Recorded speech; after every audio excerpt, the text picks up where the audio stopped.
제가 우리 아람이 때문에 주일날 9시에서 10시까지 제가 이렇게 치유 사역을 좀 해주고 했습니다. 제가 그동안 안 하고 성도들이 다 건강하신 것으로 믿고 그랬는데, 제가 이제 감동이 되시는 분들은 본인들이 원하시면 제가 통화 이렇게 연락을 해서 주일날 그 아픈 것이 좀 나을 때까지 2차례고 3차례고, 우리 아람이도 제가 3번 사역을 이렇게 해줬는데 아람이가 건강해져 가지고 운동선수가 건강해야 되잖아요. 모든 통증이 다 사라졌습니다. 그래서 앞으로 우리 아람이가 건강하게 잘 또 운동할 수 있도록, 또 우리 아람이가 이번에 정말 좋은 운동선수로서 그 연고대 같은 학교에 갔잖아요. 우리 아람이가 가서 열심히 운동해가지고 이제 정말 고등학교 1학년, 2학년, 3학년 과정에 프로팀으로 갈 수 있는 길들이 열려지도록 여러분들이 기도 많이 해주시기 바랍니다. 저는 하나님이 하실 줄 믿습니다. 지금까지 우리 교회는 다 하나님이 하셨습니다. 그래서 하나님이 이 일을 또 이루어 주실 줄 믿습니다.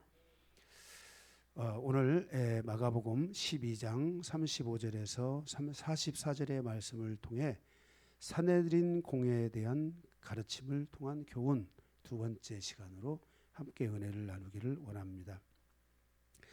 오늘 선호를 보고 본론에 가서 말씀을 3개의 대주로 나눠서 함께 은혜를 나누도록 하겠습니다. 먼저 서론입니다. 예수께서 우리의 시간으로, 우리 한국 사람들의 시간으로는 금요일에 십자가에 죽으셨습니다. 오늘 우리가 보고 있는 이 마가복음 12장과 13장의 말씀은 바로 화요일에 일어난 사건입니다. 예수님은 가룟 유다에 의해서 은 30에 팔리게 되고 로마 군병에 의해서 결박을 받으시기 직전, 예수님께서 산헤드린 공회원들에게, 예루살렘에 있는 산헤드린 공회원 70명으로 결성되어 있는데, 이들에게 바로 공격을 받는 장면이 바로 이 화요일 날에 일어난 사건입니다. 마가복음 12장 1절에서 12절에 보면 포도원 비유를 통해서 산헤드린 공회원 70명은 드디어 이 예수님이 말씀하고 있는 이 비유의 바로 그 핵심 주체가 자신들이라는 것을 깨닫고, 거기서 그 말씀이 깨달아졌으면 어떻게 해야 되겠습니까? 회개해야 되잖아요. 그렇죠? 우리가 회개하고 하나님 앞에 돌아서야 되잖아요. 그렇죠? 이게 인간이 가져야 될 근본입니다. 자식도 어떻습니까? 여러분들 부모가 혼내면 자신이 잘못했을 때 깨닫고 돌아서야 되잖아요. 우리가 삶을 살아가는 데 있어서 이렇게 깨닫고 돌아선다는 것은 굉장히 중요한 겁니다. 이러한 마음이 있는 것과 없는 것은 많은 차이가 있습니다. 만약 이런 마음이 없다면은 그 사람은 지금 다른 사단의 공격이나 다른 많은 공격을 마음에 가지고 있다고 할 수 있겠습니다. 그래서 우리가 이렇게 예수님의 말씀을 듣고 깨달아졌으면 회개를 해야 되는데, 이 산헤드린 공회원 이 70명, 이스라엘의 핵심적인 지도자층입니다. 헤롯 왕원, 장로, 사두개인은 제사장이죠. 그 다음에 서기관은 바리사이잖아요. 이렇게 핵심적인 이 종교 지도자들, 영적인 지도자들이라고 할 수 있는 그들이 이 포도원 비유를 통해서 예수님을 죽이기로 결정을 하는 것을 보게 됩니다. 이것을 통해 예루살렘이라는 도시가 얼마나 타락되어 있는가를 우리에게 보여주고 있습니다. 자신들의 기득권을 유지하기 위해서 그들은 하나님의 말씀과 하나님의 뜻을 무시하면서 살아가고 있습니다. 우리가 우리 인생을 살아가는 과정에 우리가 반드시 결정해야 될 것 중에 하나는 하나님의 말씀과 하나님의 뜻을 내가 우선하는 삶을 살아가는가. 하나님의 말씀과 하나님의 뜻은 두 번째, 세 번째이고, 내가 다른 에너지, 나 자신, 또 어떤 다른 힘에 의해서 살아가고 있는가. 우리가 한번 돌아봐야만 하는 것입니다. 우리가 이렇게 하나님의 말씀과 하나님의 뜻에 순종하여 가는 삶을 살아가게 될 때, 그것을 제 첫 번째 우선순위로 두고 가는 삶을 살 때, 거기서 하나님의 역사가 시작되고 변화가 시작되게 되는 것입니다. 이들이 예수님을 죽이기로 결정하고 예수님에게 죽이기로 결정하니까 뭔가 죄를 뒤집어 씌워야 되잖아요. 그냥 멀쩡한 사람을 죽일 수는 없잖아요. 그래서 이들에게 죄를 뒤집어 씌우기 위해서 정말 말도 안 되는 공격을 드디어 이들이 거기에 대해서 계획을 하고, 그리고 예수님을 공격하려고 하기 위해서 다가오는 것을 보게 됩니다. 우리는 지난주에 12장 13절의 말씀부터 오늘 34절까지 있는 말씀을 통해서 예수님을 공격해온 세 가지에 대한 것을 이미 보았습니다. 거기 12장 13절에 있는 예수님의 말씀을 책잡으러 하여 그랬습니다. 예수님의 말씀을 책잡다, 이 말은 왜 여기에 이렇게 고운 표현을 사용하고 있는지 모르겠습니다. 원어의 뜻은 예수님을 사냥하러 왔다, 이렇게 표현을 하는 게 제일 좋습니다. 왜냐하면 원어의 뜻이 사냥하여 잡다, 이런 뜻이 있습니다. 예수님을 사냥하여 잡으러 왔다, 이렇게 표현을 해야지 우리가 다 알잖아요. 책 잡으러 왔다 그러니까 어렵잖아요. 예수님을 사냥하여 잡으려고 왔다 이러면은 그냥 삼척동자도 다 알 수 있는데 성경이 너무나 유하게 표현되고 있는 것이 안타깝습니다. 어쨌든 이 말씀에 책 잡다, 이 말씀은 사냥하여 잡다라는 말씀입니다. 첫 번째 사냥팀은 헤롯 당원들로 예수님 앞에 세금 문제를 가지고 와서 이 예수를 믿는 사람은 세금을 바쳐야 됩니까? 안 바쳐야 됩니까? 이러는 문제를 가지고 와서 예수님을 이게 그 조세, 이 나라의 세금을 내지 않는 이 조세에 대한 죄를 뒤집어 씌우려고 그렇게 왔습니다. 그때 예수님께서 가이사의 것은 가이사에게, 하나님의 것은 하나님께 드려라 라고 이렇게 예수님이 말씀을 하시는 것을 보게 됩니다. 그래서 그들이 예수님에게서 다시 죄를 찾지 못한 겁니다. 그래서 두 번째 사냥팀은 사두개인, 사두개인은 제사장이라고 했잖아요.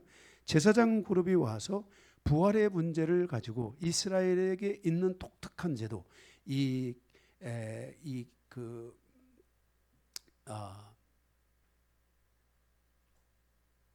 계대 이름이 참 어려워가지고 계대 결혼이라는 질서가 있습니다. 그러니까 이 남자가 한 사람이 있는데 큰 딸하고 결혼을 해가지고 큰 딸이 죽으면 작은 딸하고 작은 딸하고 계속해서 이 남자 하나는 그냥 온 여자를 다, 딸들을 다 가지고서 결혼을 해서 살아가도록 하는 이 잘못된 이런 계대 결혼이라는 이런 제도가 이스라엘의 사회에 있습니다. 뭐 여기에는 다른 의미가 있겠죠. 왜냐하면 이스라엘은 목의 사회이기도 하지만은 민족 그 하도 많은 시련을 겪고 어려움을 겪고 전쟁을 주변과의 우리가 이스라엘의 지금 2000년의 역사, 최근 들어서 우리 1948년에 이스라엘이 다시 독립을 해방을 했잖아요. 그러니까 한 약 100년, 200년, 150년 이렇게 되는 이 역사 안에서도 100년의 역사 안에서도 이스라엘은 계속 싸웠잖아요. 그런데 그 이전으로 가도 이스라엘은 그 역사 자체가 시작부터 이 가나안 땅에 들어가면서부터 해서 그들이 계속된 전쟁의 역사를 살아왔습니다. 전쟁의 역사를 살아오다 보니까 늘 전쟁에 나가면 남자들이 죽잖아요. 그죠? 그러니까 씨를 번성시키기 위해서 그렇게 제가 옛날에 제주도 얘기했죠. 제주도에 남자가 귀한데요. 왜냐하면 나가서 죽으니까 그래서 남자들이 죽고 그래서 거기다 왕자를 붙여가지고 왕발이라고 이렇게 부린다고 했잖아요. 그래서 제주도 가면 남자들이 아주 놀고 먹습니다. 네, 여자들이 다 일하고 뭐 하고 이런 거 다 여자들이 하고 남자는 놀고 먹잖아요. 왜냐하면 남자들이 다 죽어가지고. 네, 여러분들 혹시 대우받고 싶으면 제주도로 가야 됩니다. 아니면 이스라엘로 가든지. 네, 이렇게 이 계대 제도라는 이것에 의해서 부활할 때에 누구의 아내가 되겠느냐 하면서 이 마치 이 사두개인들은 부활을 안 믿잖아요. 예수님이 살아나리라 살아나리라 살아나리라. 예수님이 계속 부활한다는 얘기를 하니까 그러면은 그때 누가 진짜 부인이겠습니까? 하면서 예수님이 가지고 있는 부활에 대한 것들을 흔들어 놓기 위해서 사두개인들이 예수님을 공격합니다. 그때 예수님이 그러시잖아요. 부활 때는 시집가고 장가가는 일을 하나님이 만드시지 않을 것이다. 예, 이렇게 예수님이 말씀하십니다. 그리고 세 번째, 이렇게 이들이 예수님을 사냥하기 위해서 이 종교 지도자들이 예수님을 공격하기 위해서 계속 보내는 겁니다. 이 말씀이 너무나 무섭잖아요. 그죠? 세 번째 사냥팀은 바로 바리새인들이죠. 이 바리새인들이 계명의 문제를 가지고 와서 예수님을 공격하려고 합니다. 그래서 예수님께서 또한 이것에 대해서 예수님께서 올바른 대답을 주므로 예수님에게 죄를 뒤집어 씌울 수가 없게 되었습니다. 그래서 그 바리새인들이 예수님에 대해서 이 계명의 문제 말고 예수님의 정체성에 대한 문제를 가지고 예수님을 넘어뜨리기 위해서, 사냥하기 위해서, 죽이기 위해서 죄를 뒤집어 씌워야만이 거기에 따라서 그 예수를 죽일 거 아니겠습니까? 그래서 이제 이게 예수님의 정체성의 문제에 대한 것을 가지고 예수님 앞에 나오는 것을 보게 됩니다. 오늘 네 번째 사건 본문의 말씀은 서기관들이 예수님의 정체성을 흔들어 놓으려고 하는 것을 보게 됩니다. 예수님이 백성들을 선동하여 폭동을 일으키는 정치적인 세력이다라는 것을 통해서 예수님을 주범으로 몰아가려고 하는 것입니다. 오늘 이 산헤드린 공회원 70명의 이 네 번째 이 공격을 통해서 주님이 주시는 교훈이 무엇인가 우리가 한번 말씀을 또 같이 생각해 보면서 은혜를 나누는 시간을 갖기를 원합니다. 첫 번째 대제입니다. 그리스도와 다윗의 자손의 정체성을 통해 예수님을 공격하는 서기관들을 통한 교훈입니다. 35절에서 37절입니다. 예수 그리스도께서 다윗의 자손이 되는 것과 다윗이 예수 그리스도를 주라고 하는 것의 차이는 무엇이냐? 우리가 예수님을 주라고 하잖아요. 그렇죠? 예, 이와 마찬가지로 다윗이 예수님을 주라고 이렇게 불렀는데 지금 이 서기관들, 이 바리새인들은 예수님이 다윗의 자손이다라고 이렇게 지금 알리고 이렇게 소문을 내고 있다고 하는 것입니다. 여기에 대해서 우리가 예수 그리스도께서 다윗의 자손이 되는 것과 다윗이 그리스도를 주라고 하는 것의 차이는 무엇인가? 첫 번째는 예수님을 다윗의 자손이라고 공격하는 것에 대해서 살펴보기를 원합니다. 지금 이들의 목적은 예수님을 뭐예요? 죄를 씌워서 죽이려고 하는 거죠. 35절에 보면은 예수께서 성전에서 가르치실 때 대답하여 이르시되 어찌하여 서기관들이 그리스도를 다윗의 자손이라고 하느냐. 어떻게 보면 말이 맞는 것 같잖아요. 그렇죠? 예수님이 다윗의 자손이잖아요. 다윗의 혈통을 온 유다 지파지 않습니까? 그러니까 예수 그리스도를 여기 다윗의 자손이라고 선동하여 여기 백성들이 예수님을 다윗의 자손으로 쫓아가게. 예수님이 다윗의 자손이다. 그러니까 유다 지파에서 온 다윗의 혈통을 가진 왕권을 가진 자다. 이렇게 함으로써 사람들이 예수님을 쫓아가고 있다라는 이러한 프레임, 이러한 음모를 설정을 해서 예수님에게 뭡니까? 예수님이 왕이다. 지금 그 당시의 왕은 로마의 카이사잖아요. 그죠? 그런데 그 카이사라는 황제가 있는데, 그렇죠? 지금 갑자기 예수님에게 또 뭐예요? 이 왕이다라고 말하니까 그럼 예수님이 지금 이게 역모를 꾸민다든지 이스라엘 사회를 지금 굉장히 혼란에 빠뜨리는 주체가 되잖아요. 거기다가 이스라엘에는 이미 분봉왕 헤롯 왕이 있잖아요. 분봉왕이 있는데 이 분봉왕이 있는데 예수가 왕이다 하는 이러한 프레임을 씌워가지고 예수님을 이제 정말 역모하는 사람으로 예수님을 또는 그런데 그 예수님이 뭐라고 하냐면은 자신은 하나님의 아들이라고 하는 겁니다. 그렇죠? 성경에 보면 하나님의 아들은 뭡니까? 왕이잖아요. 만왕의 왕이잖아요. 그렇죠? 예수님이 하나님의 아들이다. 그러니까 이들이 뭐예요? 예수님을 향해서 뭐라고 말하냐면 예수님이 하나님의 왕이라고 한다.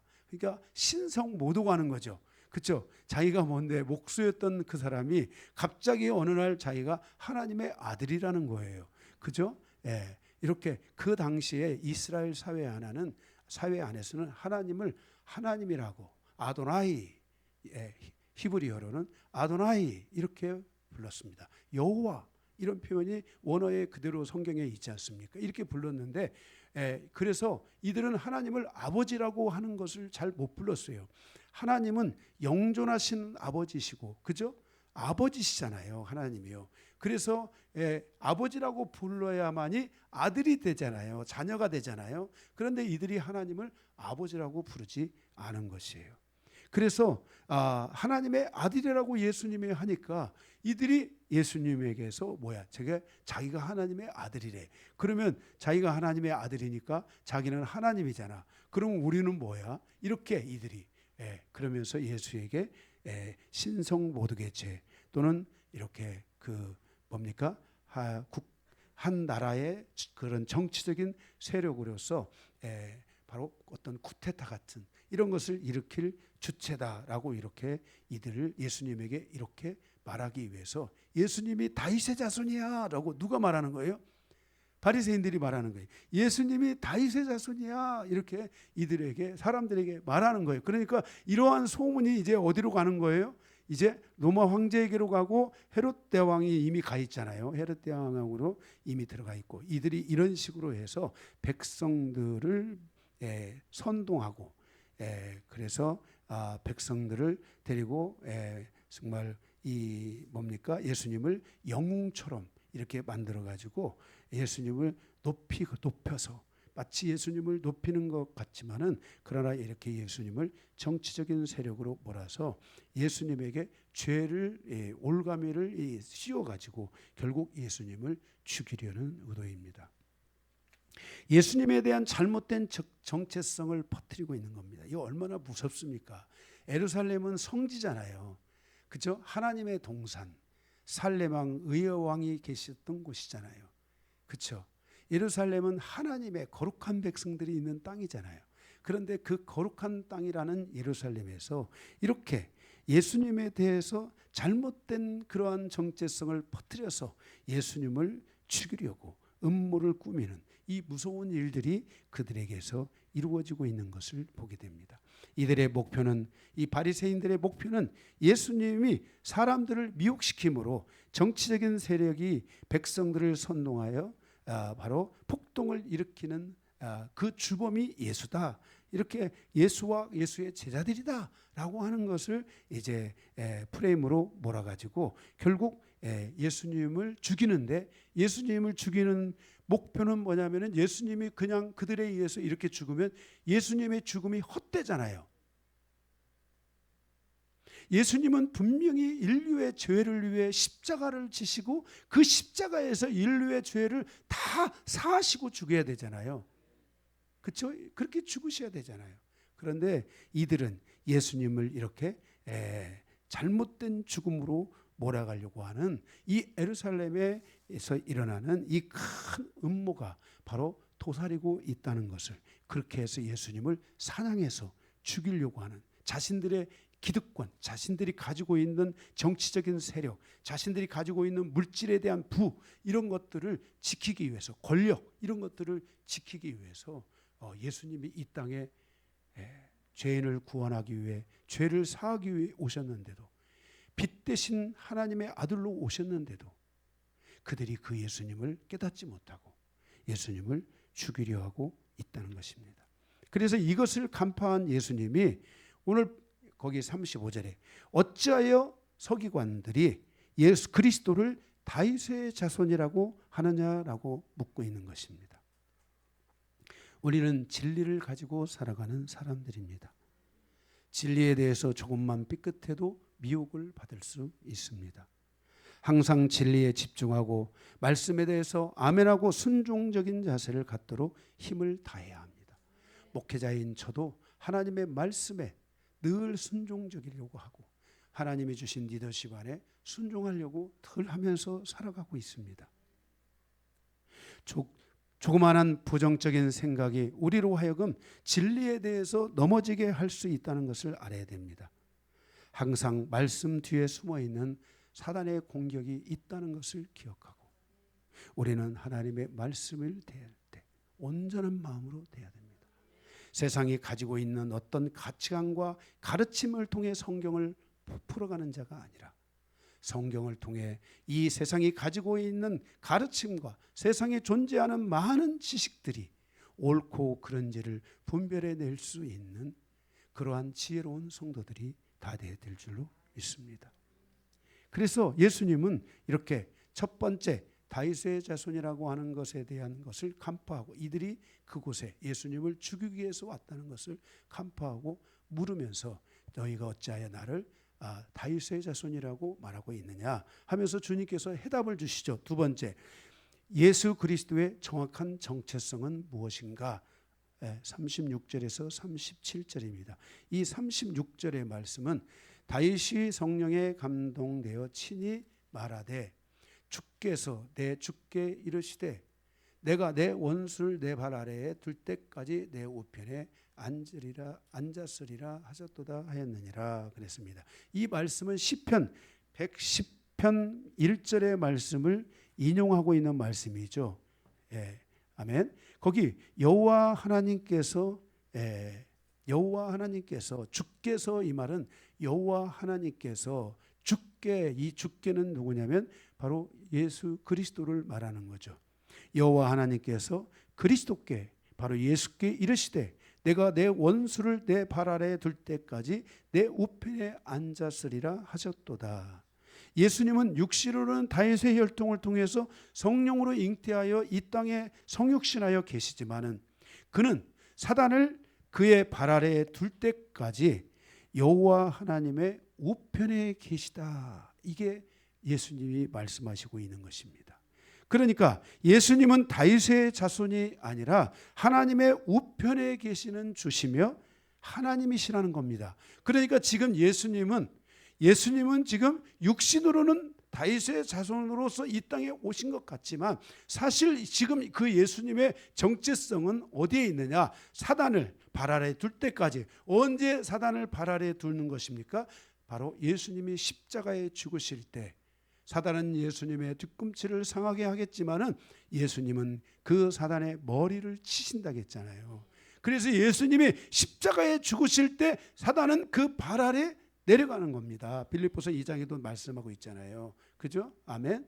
그래서 바로 그때까지 예수님은 어디에 계시는 거예요? 다윗의 자손이 아니라 그는 하나님의 우편에 있다는 거예요. 그러면 예수님이 십자가를 지시기 위해서 오셨기 때문에 예수님의 정체성은 지금 어디에 있냐면 하나님의 보좌 우편에 계시고 그는 주이시며 그는 하나님이시라는 겁니다. 그것을 누가 말씀했다는 거예요? 다윗이 살아있을 때 그가 하나님의 여기 예루살렘의 왕으로 세상을 그 땅을 통치하고 있을 그때에 그가 바로 이 말씀을 말씀하고 있는 것입니다.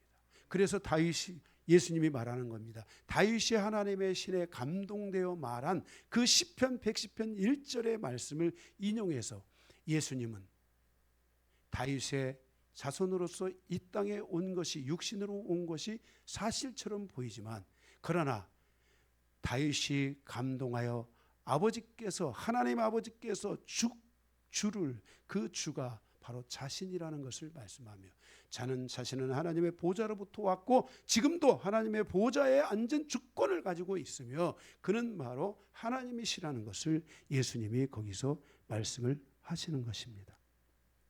이들이 예수님을 이렇게 죽이려고 공격했지만 예수님은 다윗의 이 시편 110편 1절의 말씀을 통해서 당신이 어떠한 정체성을 가지고 이 땅에 존재하고 있는지에 대하여 분명하게 말씀하시고 있는 것을 보게 됩니다. 이에 대하여 사도 바울은 로마서 1장 2절에 이 복음은 하나님이 선지자들을 통하여 그 아들에 관하여 성경에 미리 약속하신 것이라.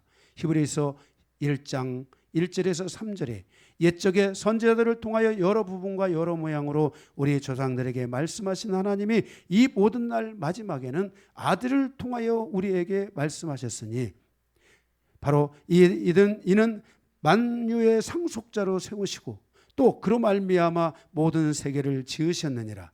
이는 하나님의 영광의 광채시요 그 본체의 형상이시라. 그의 능력의 말씀으로 만물을 붙드시며 죄를 정결하게 하는 일을 하시고 높은 곳에 계신 지극히 크신 이의 우편에 앉으셨느니라. 예수님은 이렇게 바로 하나님의 그 영광의 광채요 본체의 형상이다, 이렇게 말씀하시면서 바로 그 예수님의 아들로서 이 땅에 오셔서 그 바로 보좌에 앉으신 그 주께서 이 땅에 오셔서 인류를 구속하기 위해 이제 그 구속하는 인류를 구속하는 가장 중요한 사역 중에 하나가 사단을 그 발 아래 두는 거지 않습니까? 더 이상 예수의 보혈을 대적할 수 없고 예수의 십자가를 대적할 수 없고 인류를 향한 하나님의 이 십자가의 사랑을 대적할 수 없도록 사단을 그 발 아래 두는 거 아니겠습니까?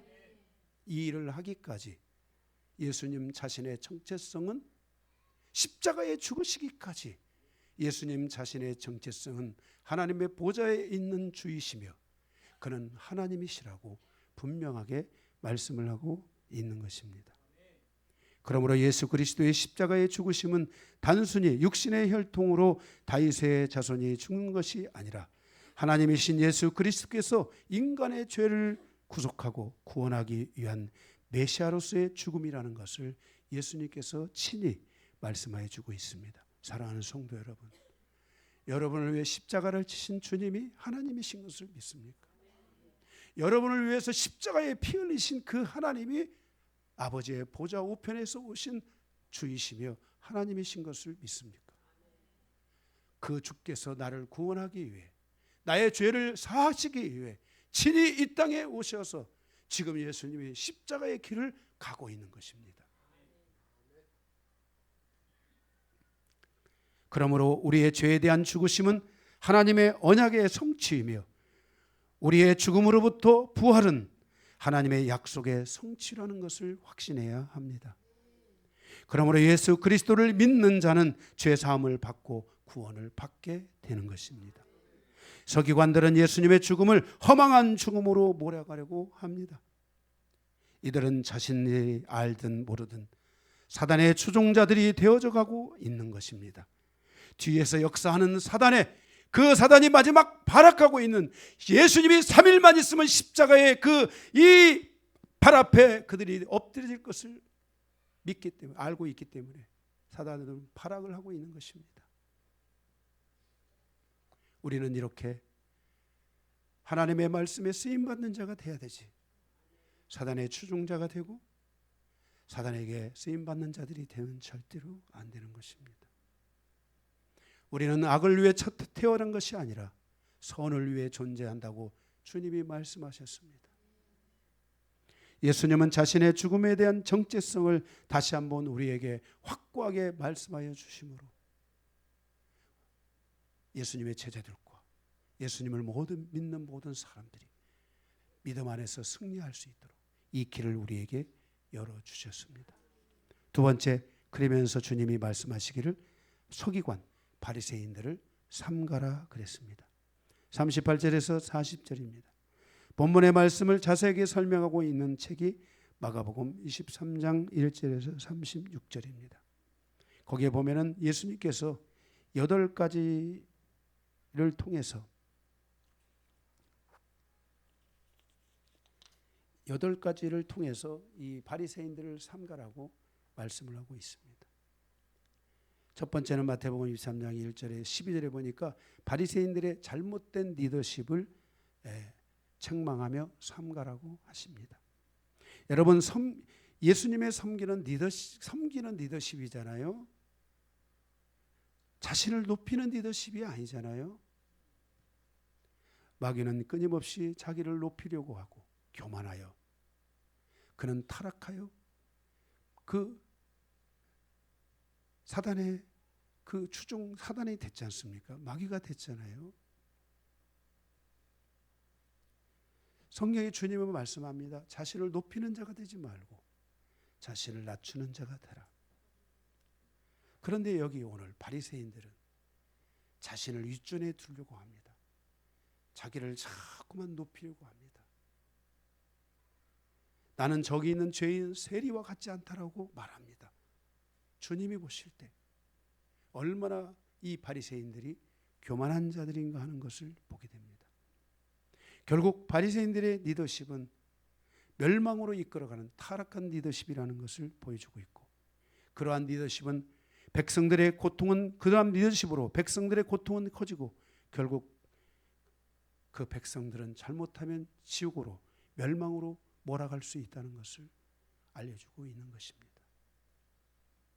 우리는 오늘 예수님의 이 리더십에 대한 책망, 교만하고 높아지려고 하는 이러한 리더십에 대해서 책망하고 있다는 것을 기억하고 우리는 절대로 높아지고자 하면 안 됩니다. 여러분이 겸손해지면 여러분을 하나님이 높여주실 것입니다. 여러분들을 별과 같이 빛나게 해주실 것입니다. 하나님이 여러분을 낮아치고 여러분이 정말 겸손한 마음으로 섬긴다면 여러분들이 살아가는 일터에서 국가에서 하나님이 여러분을 큰 영광 가운데 이끌어 주실 줄로 믿습니다.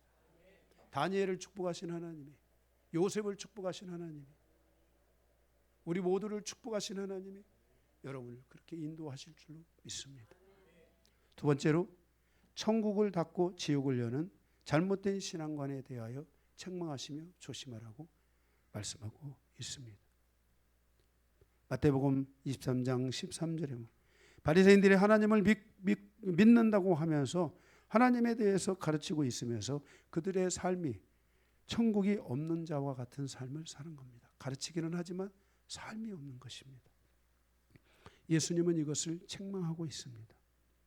천국이 있고 하나님의 나라가 존재한다는 것을 믿는다면 우리의 삶의 중심이 이 땅에 치우쳐 있지 않게 되고 오히려 사도 바울과 같이 본향을 향하여 가는 믿음의 선택을 하며 살아가게 된다는 것입니다. 아직도 여러분 하나님의 나라가 있다고 믿으십니까? 진짜로 믿으십니까?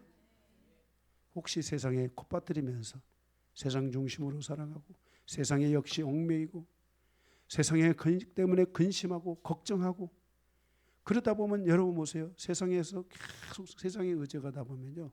세상의 걱정거리가 더 많이 생겨요. 세상은 걱정이에요. 근심이에요.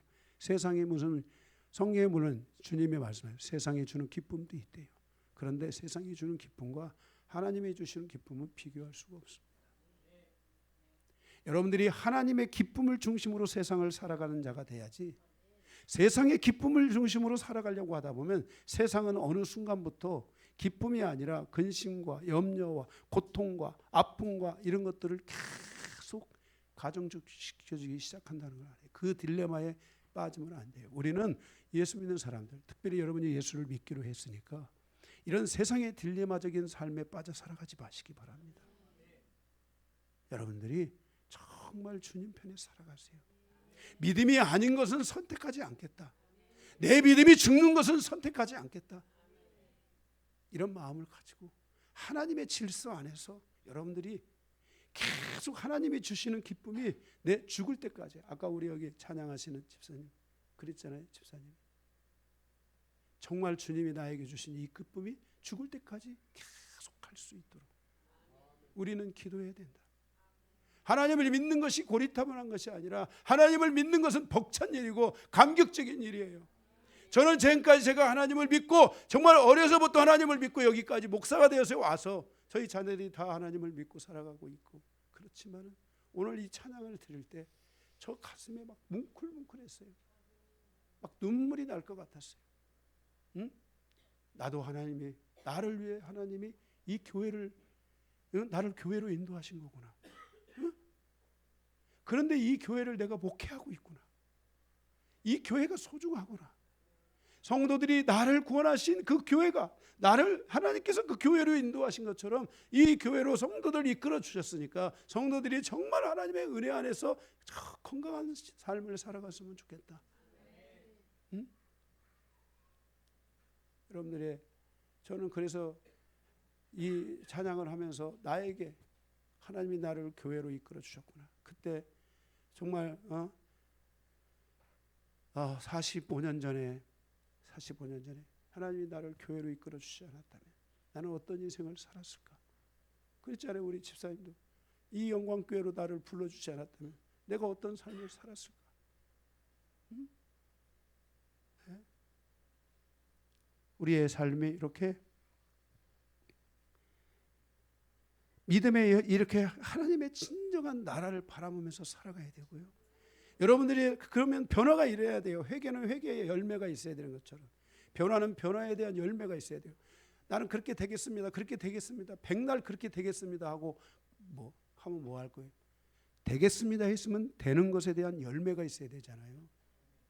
거기에 대해서 여러분들이 계획을 세우고, 응? 응?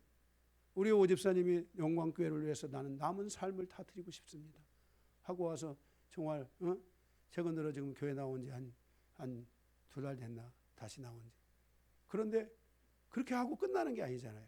와서 정말 유리도 닦고 교회 청소도 하고 성도들 이렇게 자기도 할 텐데 와서 꼭 과자 같은 거 몇 개 사와서 졸릴 것 같은 사람들, 과자 받는 사람들은 졸릴 수 있는 그 유혹이 있는 사람들이야.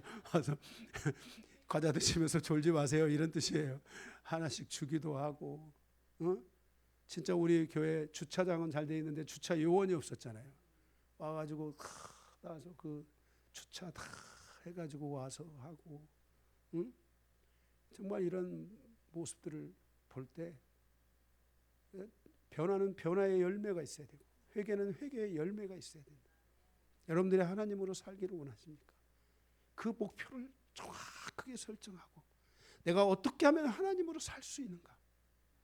이 목표를 다시 한번 새롭게 점검하고 여러분에게 그 설정된 목표가 열매로 나타날 수 있도록 여러분들이 그 길을 가시기를 주님의 이름으로 축복합니다. 그래서 우리가 천국을 닫고 지옥을 여는 그러한 신앙관이 아니라 지옥을 닫고 천국을 여는 신앙관이 되어야 됩니다. 그런데 이 바리새인들은 거꾸로 지금 살고 있기 때문에 주님이 책망하시고 있는 것입니다. 그런데 자기만 지옥 가면 괜찮은데 자기를 따르는 많은 사람을 같이 지옥으로 끌고 가니까 예수님이 보실 때는 정말 고통이었던 거죠. 세 번째로는 하나님의 백성을 지옥 백성으로 만드는 것에 대해서 책망하셨습니다. 진리가 없는 삶, 진리에서 떠난 삶, 결국 백성들의 아픔과 상처와 함께 그들이 어두움을 선택하도록 만드는 것. 이렇게 살면 안 되겠죠. 우리가 교회 안에서 사랑을 선택하고 믿음을 선택하고 이렇게 용서를 선택하고 이런 삶을 우리가 지속적으로 보여주고 이런 삶을 지속적으로 우리가 살아가야 됩니다. 아멘.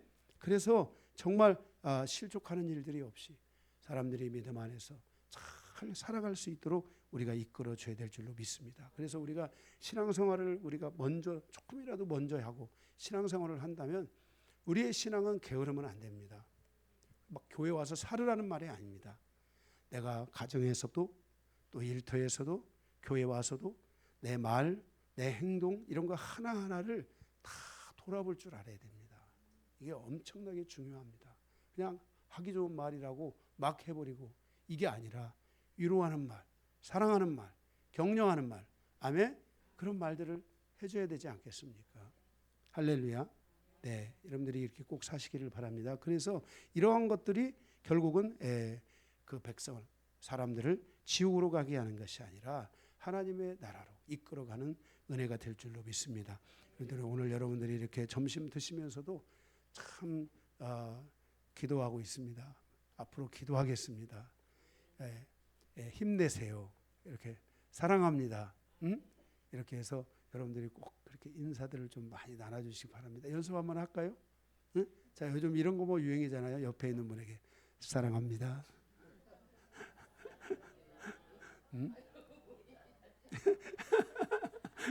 여기 이쪽 동네는 엄청나게 신나신가 봐요. 네. 네. 네 번째로는 성전의 본질을 잃어버린 것에 대해서 책망합니다. 거기에 마태복음 13장 16절에서 22절에 보면 이들이 눈먼 인도자들이 되어 백성들의 영적인 눈을 멀게 하고 있다는 것입니다. 성전으로 맹세함은 아무 일 없거니와 성전에 금으로 맹세한 것은 지키라는 것입니다. 그러니까 금을 내라 이거죠. 금으로 맹세한 것은 반드시 내라는 거죠. 예수님은 성전을 거룩해 하는 것이 금이냐 아니면 다른 무엇이냐라고 묻습니다. 여러분 이 교회를 여러분들이 자 이렇게 하는 거죠. 여러분들이 이 교회로 약속한 것은 지키지 않아도 됩니다. 그러나 꽃꽂이를 하고 교회를 섬기고 뭐를 하고 내가 앞으로 이렇게 하겠다 이런 마음이 있는데 그거는 반드시 해라. 그것이 교회를 거룩하게 하냐? 아니라는 거예요. 진정으로 교회를 거룩하게 하는 것은 무엇이냐? 성경은 우리에게 딱 하나를 말씀했습니다. 이 현재 이 신약 시대에 성전을 거룩하게 하는 것은 물질도 아니고 여러분의 희생도 아니고 여러분의 헌신도 그것도 좋아요. 아니라고 하면 그렇죠. 그것도 좋아요. 그런데 교회를 거룩하게 하는 것은 딱 하나입니다.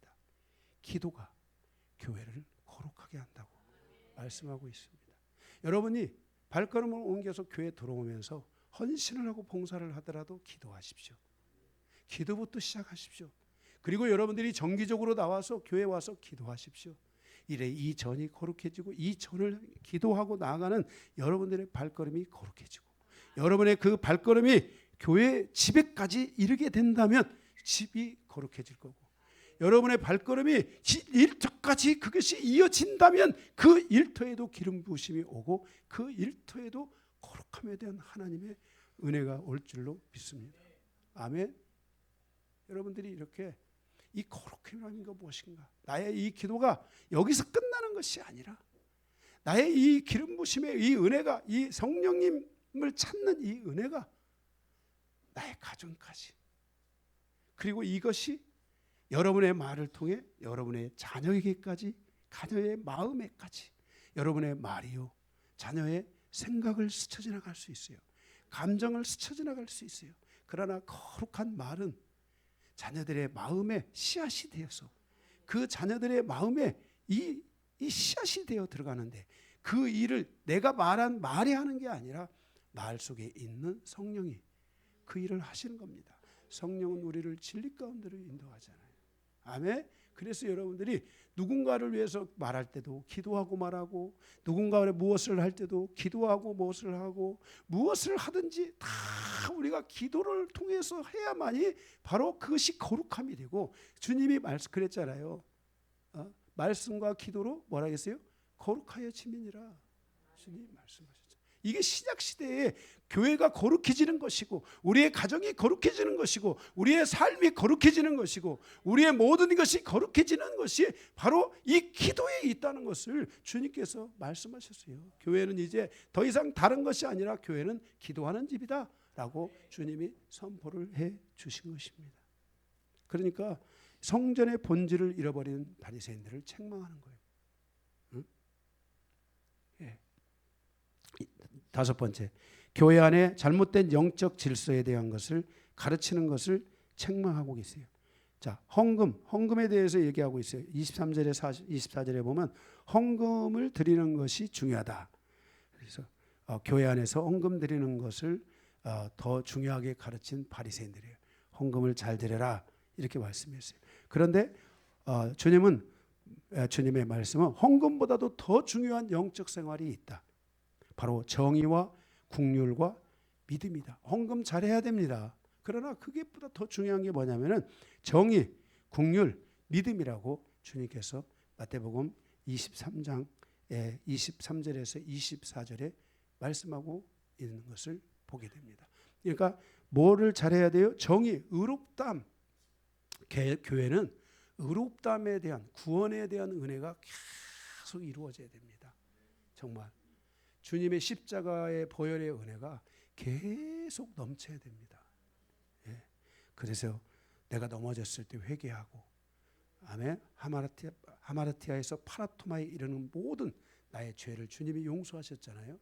거기에 대한 우리 안에 의롭다함에 대한 확증을 위한 기도들이 있어야 되고, 긍휼, 사랑하고 용서하는 것이 있어야 되고, 믿음으로 사는 것과 믿음의 성장이 이루어지는 교회는 헌금을 잘하는 교회, 헌금을 많이 하는 교회, 헌금을 통해서 교회가 막 거대해지고 부흥하고 막 성장하고 막 교회도 짓고 뭣도 하고 이러는 교회, 이것이 아니고 교회는 바로 믿음의 성장이 이루어지는 것, 이런 것이 돼야만 한다는 것입니다.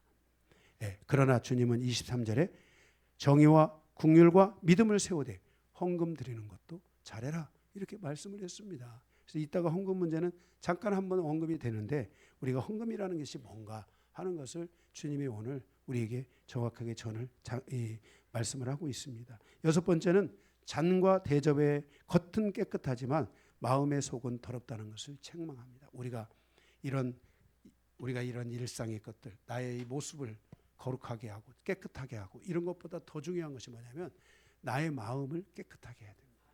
항상 마음이 순수하고 정직하고 온전하고 말씀 앞에 순종하고 이렇게 살아가는 그러한 우리의 마음의 속이 되어야 됩니다. 이 사람이 그렇잖아요. 겉에 있는 것이 밖으로 나가기도 하겠지만은 속에 있는 것이 밖으로 나오잖아요.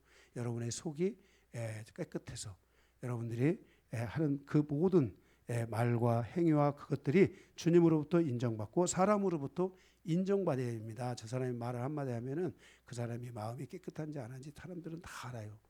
요즘 사람들은 다 알아요. 그 정도는. 그러니까 여러분들이 그런 마음을 가지시기 바랍니다. 7번째는 남을 속이는 것에 대해서 책망했습니다. 그러니까 남을 속이는데 어떻게 속이냐? 여기 회칠한 무덤에 대해서 말하겠는데 어떤 것들을 자꾸 포장을 하는 거예요. 이렇게 포장을. 자기의 어떤 것들을 이렇게 겉으로 이렇게 딱 포장을 하는 거예요. 포장을 하니까 아름답게 보이는데, 그렇죠? 아름답게 보이는데 그 겉은 아름답게 보일지 모르지만 내면의 세계가 더러우면 안 된다는 거예요. 내면의 세계가 깨끗해야 된다는 거예요.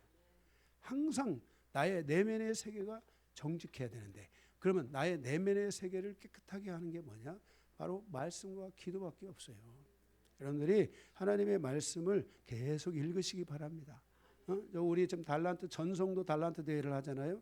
여러분들이 나중에 후회하지 마세요. 다른 사람들은 10,000달란트를 갖고 있는데 1,000달란트 갖고서 다른 사람은 이것도 사고 저것도 사고 교회에서 다 준비한 거 다 사는데 나는 게을리해가지고 어느 날 가보니까 다 해보니까 1,000달란트밖에 안 돼. 다른 사람은 10개 살 때 나는 몇 개밖에 못 사요? 1개밖에 못 사는 이런 여러분들이 어리석은 분들이 되지 말고 성경도 읽으세요. 성경 읽으면은 3장 읽으면 하루에 3장 읽으면 2달란트. 하루에 5장 읽으면 1달란트. 3장 이상 읽으면 1달란트. 5장 이상 읽으면 2달란트 주잖아요. 돈 모으는 거예요. 여러분 다 돈이에요. 여러분들이 그때가 우리 추수감사절 그때가 여러분들이 적금 타는 날이라는 거 아셔야 돼요. 아멘. 여러분들이 정말 열심히 해서 여기 달란트 저 뒤에 붙여 있는 데다가 정말 여러분들이 달란트 많이 모아가지고 풍성한 추수감사절 되시기를 주님의 이름으로 축복합니다. 네, 할렐루야. 네, 그래서 여러분들이 열심히 전도도 하고 성경도 읽고, 그죠? 또 예배도 나오고 기도도 나오고 이게 다 돈입니다. 우리 교회에서는 이게 다 돈이에요. 현재 추수감사절까지는 이게 다 돈이에요. 아멘. 이게 여러분들이 거룩한 삶이 지금 돈으로 다 바뀌고 있어요. 하나님도 그러세요. 여러분들이요 신앙생활 잘하고요 믿음생활 잘하잖아요. 세상에서 하나님께서 여러분들을 축복하실 줄로 믿습니다. 100배, 60배, 30배 더 나가서 하나님께서 1000배의 복을 주시고, 그죠? 10,000배의 복을 주시고, 그죠? 부부가 마음을 합하면 그 복이 10,000배가 되는 거예요. 더 나가서 하나님은 여러분을 3대, 4대, 1000대 이르기까지 하나님이 여러분을 복 주신다고 약속했잖아요. 그렇죠? 하나님의 이 약속을 여러분들이 의심하면 안 돼요. 이걸 믿어야 돼요. 여러분들이 엉뚱한 게 세상에 가서 뭔가를 찾고 거기에서 뭐가 금이라도 나오고 뭐라도 나올 것처럼 뚝딱뚝딱 하지만 인생 조지는 수가 있어요. 여러분들의 삶이 세상의 헛된 것을 위해서 쫓아가는 자가 아니라 하나님의 말씀의 약속을 믿고 쫓아가는 사람들이 돼야 돼요. 거기서 하나님의 은혜가 와요. 상상을 초월한 하나님의 은혜들이 오는 거예요.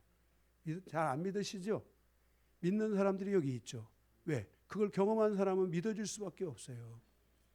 하나님은 이방인에게 복음을 전해주시고 2000년 동안 이 이방인이 하나님의 복음을 가지고 왔을 때 하나님의 놀라운 영광이 임했어요. 할렐루야. 복음이 가는 곳에 학교가 세워지고 병원이 세워지고 모든 것들이 다 세워졌어요.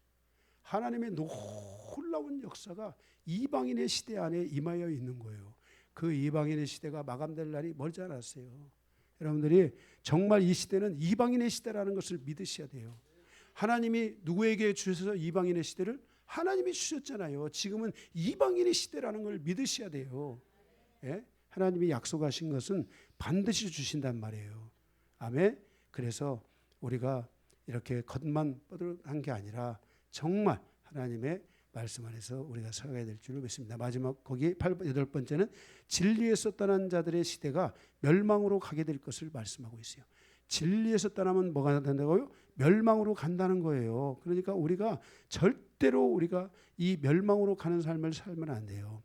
성도는 세상의 질서와 사단의 질서를 따라가서 살아가는 자가 아니라 진리를 따라서 살아가는 자가 되어야 됩니다.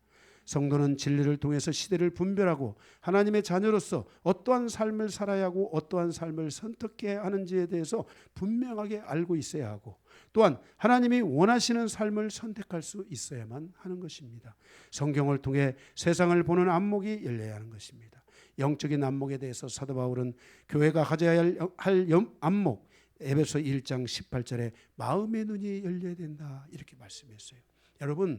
여러분의 인생에 마음의 눈이 정말 항상 열려야 되지만은 적어도 여러분의 인생의 중요한 고비 때마다 한 두세 번이라도 이 마음의 눈이 확 열려가지고요. 여러분들이 내가 갈 길을 딱 분별할 수 있는 이런 은혜들이 와야 돼요. 할렐루야. 시간을 사라 그랬잖아요. 이 중요한 시간에 나의 인생이 딱 가야 될 길을 딱 가는 것과 못 가는 것은 엄청난 차이가 있어요. 할렐루야. 이거 굉장히 중요한 거예요. 그래서 마음의 눈이 에베소 1장 18절에 마음의 눈을 열어주는 게 뭐예요? 말씀이고 성령이라고 했잖아요. 지혜와 계시의 영을 주사 하나님을 알게 하시고 너희 마음의 눈을 밝혀 열고 그 부르심의 소망이 무엇이며 그 기업의 영광의 풍성이 무엇이며 하나님의 능력으로 역사하시는 하나님의 그 역사가 나에게 어떻게 다가오는지 너희들은 그 눈을 열어보라 이렇게 말씀을 하고 있어요. 여러분들이 이 눈을 열어봐야 돼요. 내 인생이 가야 될 길 하나님이 원하지 않는 길을 가다가 30년 40년 가다가 지옥길로 팍 빠져버리면 그 인생은 가장 무서운 충격이에요. 지금부터라도 나의 인생에 가는 길이 하나님이 원하는 길이지. 제가 물으라고 했잖아요. 하나님 내가 어떻게 가야 됩니까? 저는 제가 교회 나가서 첫 번째 설교 목사님 설교가 뭐냐면 너의 인생을 너희들의 예수 믿는 사람들은 자기의 인생을 자기가 살아가는 게 아니라 하나님이 기도해서 응답받고 살아가라. 하나님 이 말씀 한마디 제가 설교 처음 딱 듣고 와서 제가 그것을 위해서 기도했어요. 저는 제 인생의 세상 길은 넓은 길이었어요. 준비되어 있었어요. 그런데 이 목회자의 길을 이 길을 제가 선택했을 때 저는 어려웠어요. 근데 왜 이렇게 어려울까? 그런데 제가 어려우니까 성도들이 복을 받는 거예요. 저를 만나는 성도들이 그래도 어마어마한 복까지는 아니더라도 재벌 나오고 뭐 이런 수준은 아니더라도 그래도 여러분들의 인생이 내가 정말 100이라는 인생밖에 안 되지만 저를 만나는 사람들이 300, 500, 1000이 되는 역사들. 여러분이 인생이 1000이라고 하면 5000만 되는 인생을 살아갈 수 있도록 저는 하나님이 인도하신다. 여러분 우리 교회 큰 사람이 오면 큰 사람이 안 와서 지금 이 사람들이 이 바보들이에요. 저를 알면 이 사람들이 왔으면 그죠?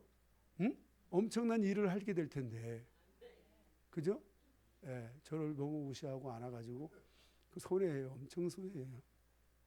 이렇게 여러분들이 정말 진리를 따라가는 세대가 아니라 여러분의 진리를 통해 마음의 눈이 열어지고, 그것이 여러분들이 뭔가를 모를 때는 여러분 교회의 리더를, 하나님께서 이스라엘 백성에게 모세를 줘서 상담하게 한 것처럼 하나님이 주의 종을 통해서 여러분들을 상담하고 이끌어 가시도록 하잖아요.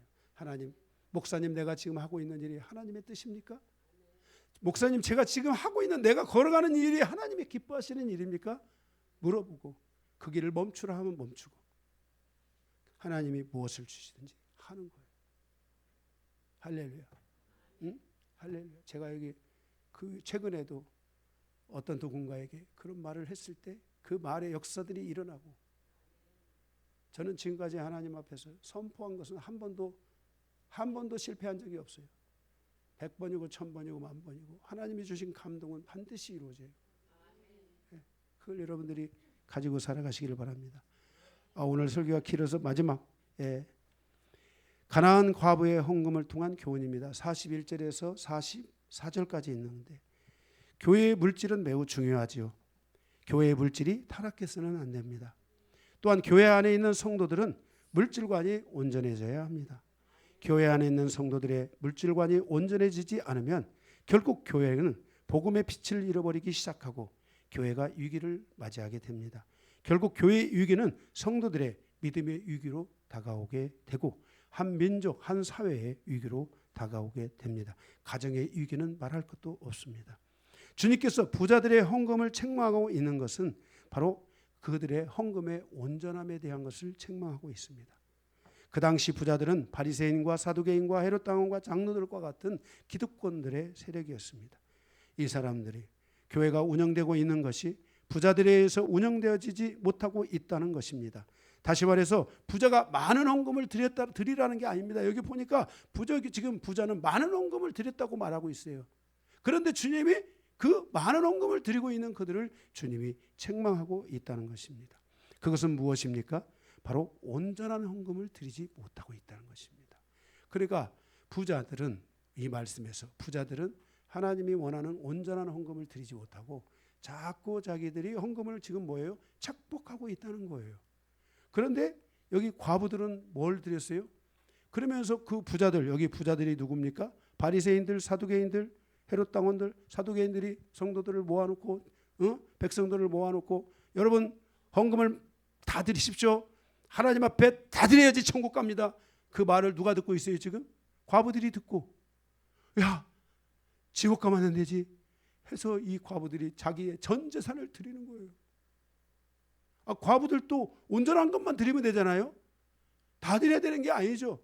온전한 것만 드리면 되죠. 그런데 자기 뭐예요? 생활비 다 드린 거예요. 어떻게 생활하라는 거예요? 주님의 입장에서 놓고 보면 이 과부들은 어떻게 생활하라는 거야? 주님이 이렇게 말씀하고 있는 거예요. 그러면 온전한 것만 드리라는 거예요.